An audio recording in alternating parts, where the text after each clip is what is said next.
Merhaba, iyi günler.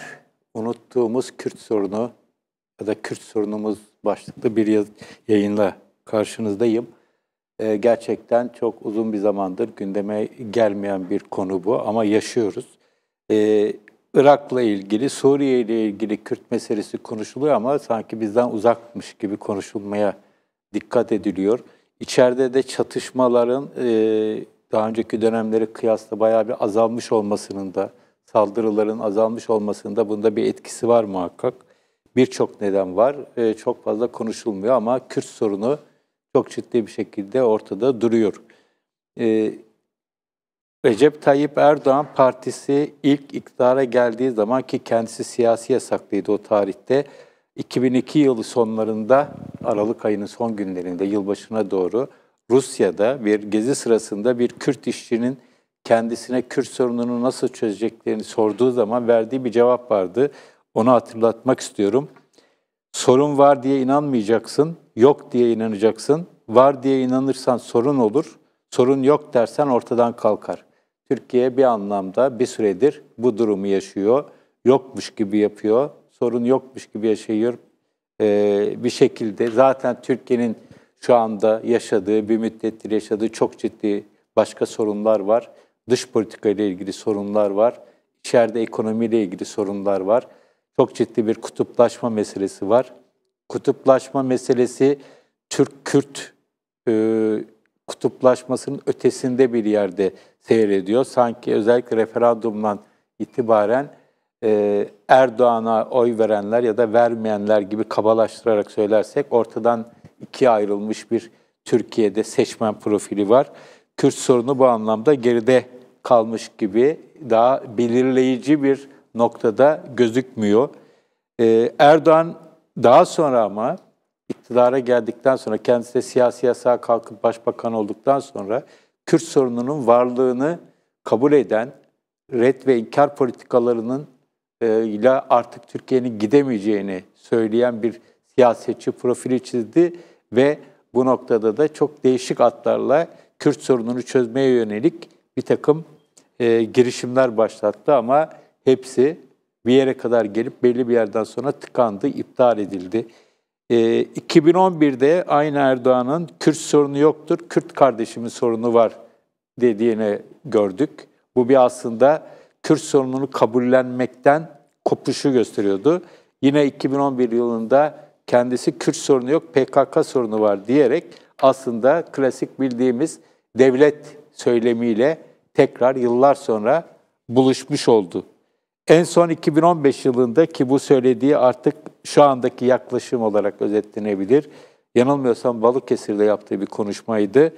Kardeşim ne Kürt sorunu ya artık böyle bir şey yok dedi. Çözdüğünü ilan etti ama çözmedi. Çözmediğini kendisi de biliyor olsa gerek. Çünkü Kürt sorununu eğer Türkiye çözmüş olsaydı bugün yaşadığı birçok sorunu yaşamıyor olurdu. Çünkü Kürt sorunu her ne kadar öne çıkmasa da son günlerde Türkiye'de yaşanan birçok sorunun merkezinde yer alan bir sorun ve birçok sorunun anası. Türkiye'deki sorunların hemen hemen hepsini diyebiliriz.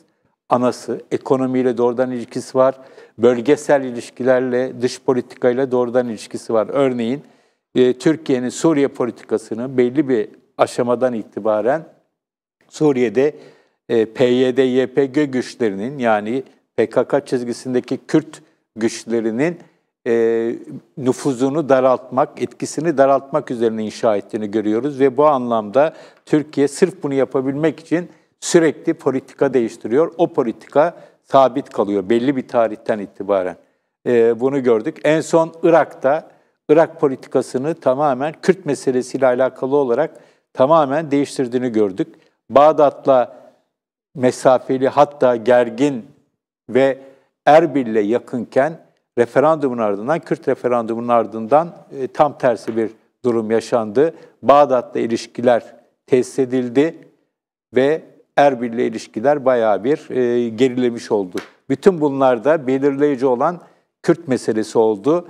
Burada tabii Irak'ta ve Suriye'de Kürtlerin belli güçler kazanmaları, devlet, bağımsız devlet ya da özerklik ya da başka bir şey, statü herhangi bir statü kazanmalarındaki en büyük endişe, kaygı bunun bir şekilde Türkiye'ye de yansıma ihtimali olduğunu çok net bir şekilde biliyoruz. Bunu zaten açık açık da dile getiriyorlar. Peki Türkiye'de Kürt sorunu neden unutuldu? Bunun birçok nedeni var. Bir, devletten kaynaklı bir nedeni var. Devlet bu olayın çok fazla konuşulmasını istemiyor. Çünkü çözüm noktasından belli bir tarihten itibaren uzaklaştı. Özellikle Haziran seçiminin ardından bu uzaklaşmaya tanık oluyoruz. Ve daha sonra zaten MHP ile adı konulmamış bir işbirliğine, bir tür ittifaka gidildi. Başkanlık sisteminin inşası ve şimdi de 2019'da yapılması beklenen Cumhurbaşkanlığı, daha doğrusu başkanlık seçimlerinde MHP'nin ve MHP çizgisindeki seçmenin, yani Türk milliyetçisi seçmenin oylarını alabilmek için Kürt sorununda eski çözüme yönelik, barışçıl çözüme yönelik çizgiyi terk etti.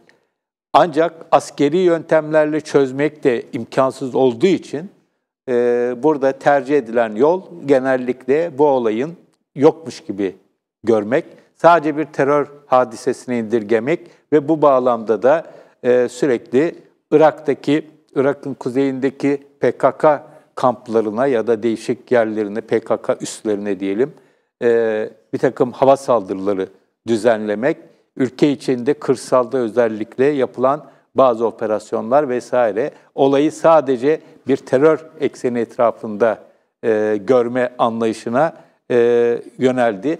Terör meselesi söz konusu olduğu zaman da Kandil saldırıları belli bir şekilde aşağı çekince de terör meselesi çok fazla gündeme gelmiyor biliyorsunuz. Özellikle son dönemde bunun iyice azalmış olduğunu, kentlerdeki TAK adı altında aslında PKK'nın bir aldatmacası olduğunu biliyoruz TAK'ın. TAK adı altındaki kentlerdeki kör terör eylemleri de bir süredir çok şükür olmadığı için bu olay büyük ölçüde geri plana itilmiş durumda. Ama tek başına mesele bu değil. Bir diğer mesele Kürt hareketinin kendi içerisindeki meseleler, sorunlar, krizler. Bu krizlerin bir nedeni tabii ki onlara yönelik devletin baskıcı uygulamaları. Selahattin Demirtaş başta olmak üzere çok sayıda yasal siyasetçinin, belediye başkanının, milletvekilinin, eş başkanların tutuklu olması, bazılarının yurt dışına gitmiş olması, geri kalanların da büyük ölçüde çok dar bir alana hapsedilmiş olmaları nedeniyle Türkiye'de Kürt hareketinin siyasi anlamda etkisinin bayağı bir azaldığını görüyoruz. Bunun toplumsal alana da yansıdığını görüyoruz. Özellikle Güneydoğu'da yaşanan o hendekler döneminin ardından bir toplumsal desteğin de gözle görülür bir şekilde azaldığını ya da şevkini yitirdiğini görüyoruz. Bu toplumsal desteğin azalmış olması Kürtlerin, Güneydoğu'da Kürtlerin devlete yöneldiği anlamına gelmiyor. Genellikle tarafsız gözlemciler, olabildiğince senikanlı bakabilenler hem örgüte hem devlete yönelik olarak bir tepki olduğunu aktarıyorlar. Ama şöyle bir husus var, ilginç olan şu, Türkiye'de Kürtler çok politize bir kesim, politize bir halk. Bunlar her ne kadar politik aktörlere karşı mesafe koysalar da kendi politizasyonlarını da muhafaza ediyorlar. Çok ilginç bir durumla karşı karşıyayız. Bu aslında bir yanıyla pozitif bir durum olabilir, bir yanıyla da çok riskli bir durum olabilir. Çünkü bir yanda alabildiğine politizasyonu süren bir kesim ama öte yandan var olan politik ifadelerde kendini bulamayan ya da yeterince bulamayan bir kesim, değişik nedenlerle mesafe duyan bir kesim var. Böyle bir realite var. Bu önemli bir husus ama bütün bunların şu anda yaşanıyor olması Kürt sorununun varlığını ortadan kaldırmıyor. Bir başka husus, demin bir ara sözünü ettim, Irak'ta ve esas ama Suriye'deki Kürt meselesinin çok daha fazla öne çıkması, hatta Kandil'in özellikle Suriye'deki meseleyi her şeyin önüne koyup Türkiye'yi bir anlamda geçici bir süre için olsa gerek, bilemiyorum. Ama geri plana itmesi, bir anlamda feda etmesi. Yani Suriye'deki kazanımları sağlamlaştırmak ve arttırmak için, iyice konsolide etmek için Türkiye'de bir takım mevzileri kaybetmeyi, Türkiye'de Kürt sorununun gündemde etkili bir şekilde olmasından vazgeçmeyi göze almış olduklarını düşünüyorum. Bu konuda benimle paralel düşünen başka insanların olduğunda farkındayım. Bu önemli bir husus. Nitekim bir baktığımız zaman, karşılaştırmalı baktığımız zaman Türkiye'de çözüm süreciyle beraber yaşanan Kürt sorununun çözümü yolunda ve buna paralel olarak Kürt hareketinin yükselişiyle şu anda baktığımız zaman o anda Suriye'de yeni bir şeyler filizleniyordu. Mesela Kobani'de IŞİD kuşatmasının olduğu tarihi düşünün. O tarihlerde Türkiye'de Kürt hareketi çok ciddi anlamda bir güç kazanmıştı. Kobani'de gerçekten böyle bir ölüm kalım meselesi yaşıyordu. Oradaki kuşatma kırıldıktan sonra yaşanan süreçte bir bakıyoruz. Suriye'de YPG, PYD alabildiğine güçlenirken Türkiye'de Kürt hareketi bayağı bir mevzi kaybetti, geriledi, etkisini büyük ölçüde yitirdi. Ve bu da bir anlamda bir tercihti. Aynı anda birçok yerde var olan, yani Irak'ta, Suriye'de, Türkiye'de ve İran'da var olan bir hareketin önceliklerinde Türkiye birinci sırada olmadığı için Türkiye'de Kürt sorununu konuşmak, bunu çözme yolunda adımlar atmak konusunda da bayağı bir geri kalmış durumdayız.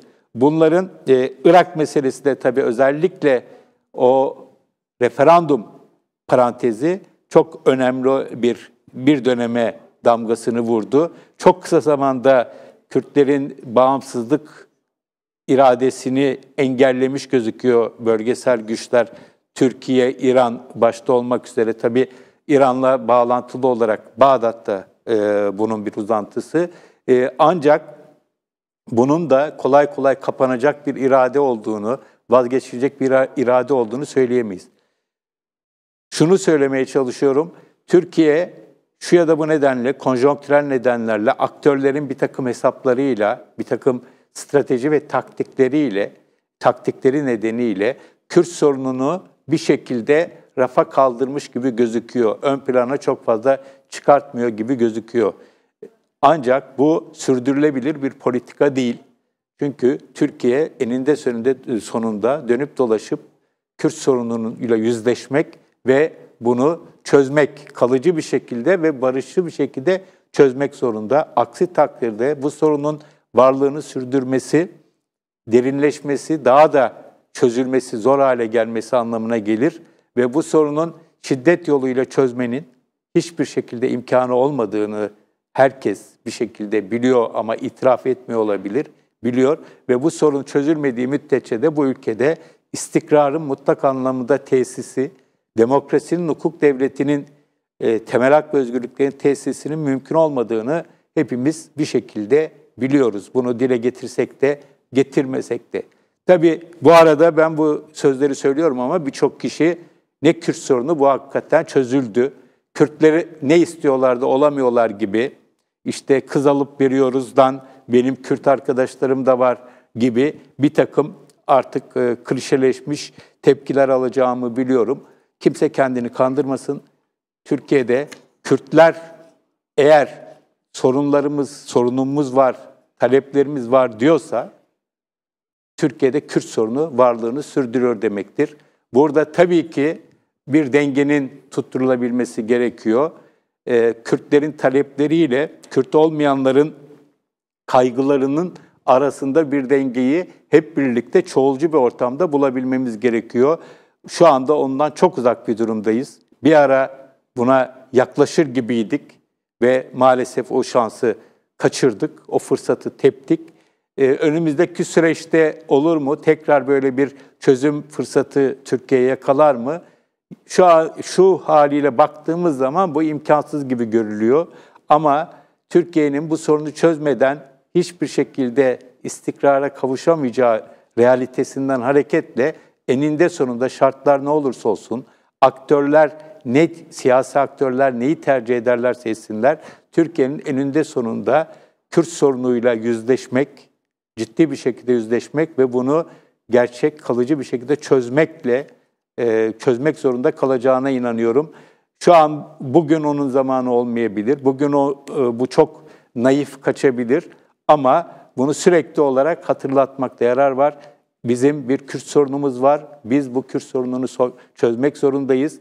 Aksi halde Türkiye olarak bize huzur yok. Evet, söyleyeceklerim bu kadar. İyi günler.